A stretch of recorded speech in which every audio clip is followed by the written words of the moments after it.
Guys, problema mga may kaha guys na ay double purpose na. Lungag mo diha. Dayon, bliktaro ninyo ang kuan. Then luno ninyo ang kuan. Itlogs. Tara guys, kata kani ron. Udi man init guys. Luto mo guys.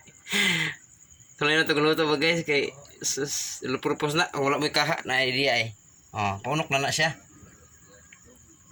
Then butang magluto guys kay murag puti-puti na. So try na to ron. Tawa guys, tindutan eh. Purpose na para wala hago ba. Di kalas gasol. Di less auras. Tilukon nyo guys kay sayang pag mga tinutulo ba. Sayang pa na. Okay. So hulat tag mga pila ka minuto guys. Then balik atong video. Video ko na guys. React na siya. So it means init gid siya. So may buhaton nyo guys. Double purpose. Kung wala mo kalaha. Hapit na. Okay. Hapit na luto guys oh. Reaction of the eggs. Kaya naman makabok. Eggs na. Kaya makabok. Hapit na lang luto guys. Double purpose. Less oras. Oh. Paglutan yun. Hapit na. Kambol mo na. Itong i-mix. Nawa guys. 14 minuto guys. Double purpose. Oh. Pagluto sa kanon. Luto po na kusudan. Kaon na yun. Ramday na day. Yan yung pagluto din nga guys. Nga teknik.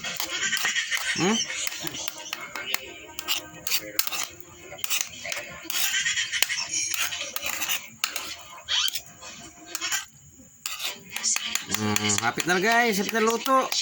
Ano ang teknik guys? So guys, hapit na paunok na siya, paunok.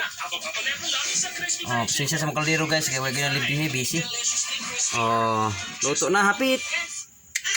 Yami-tami kaya atong tiyanan ni sus, hapit ang iluto agad. Ano ang teknik day? Una pa maluto ang kuan, itlog sa kanon. Sus.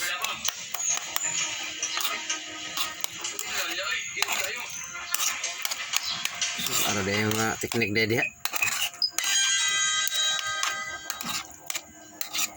Dah, lawan tak.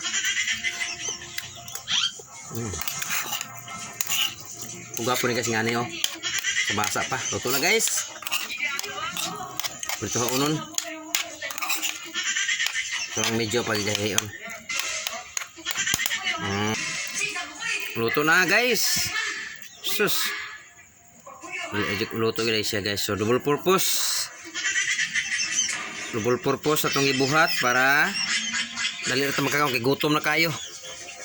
Ang oras alas 9:30 na gabi. Ready to eat na guys. Luto na siya.